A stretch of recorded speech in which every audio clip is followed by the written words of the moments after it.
Thanks everyone for joining us today. We'll start at the rear of the machine. I'll give you a run through the machine, so if you all want to come down and have a look over here.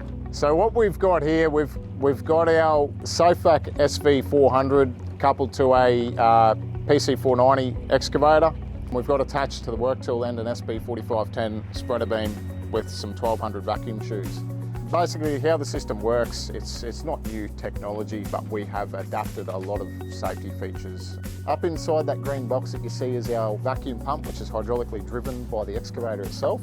It generates a vacuum into our rear reserve tank. It passes it up over the boom and down the dipper arm through our rotator, which then goes through a one-way valve, so that if we ever had a rupture between the spreader bar and the tank, you can't drop a pipe because the vacuum is then retained in the vacuum tank itself. We've got additional counterweight to the rear of the machine. We've tried to keep as much weight at the rear as possible to make the machine as stable as possible. So our current configuration we have at the moment is rated to handle about 9.4 tonne with those vacuum shoes fitted up to it.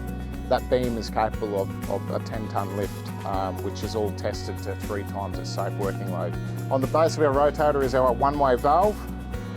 We store 250 litres in the spreader beam itself, so we're always pulling vacuum from as close to the shoes as we can.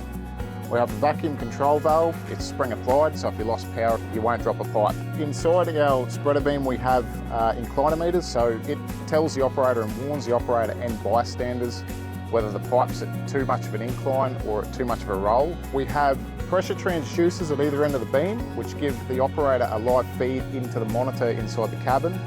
If we drop below an unsafe vacuum pressure, it will turn our warning system on, which has got 2 red lights and an alarm. From there, we have also some analog gauges at either end of the shoe, which will tell us our vacuum pressure. Whether you're a bystander or the operator, you can read it down there at the gauge if there was ever a failure of the alarm system. On the shoes, so that we've got a safe latch of the shoe, we've got a pipe guide system which helps guide the shoe onto the top of the pipe as square as possible.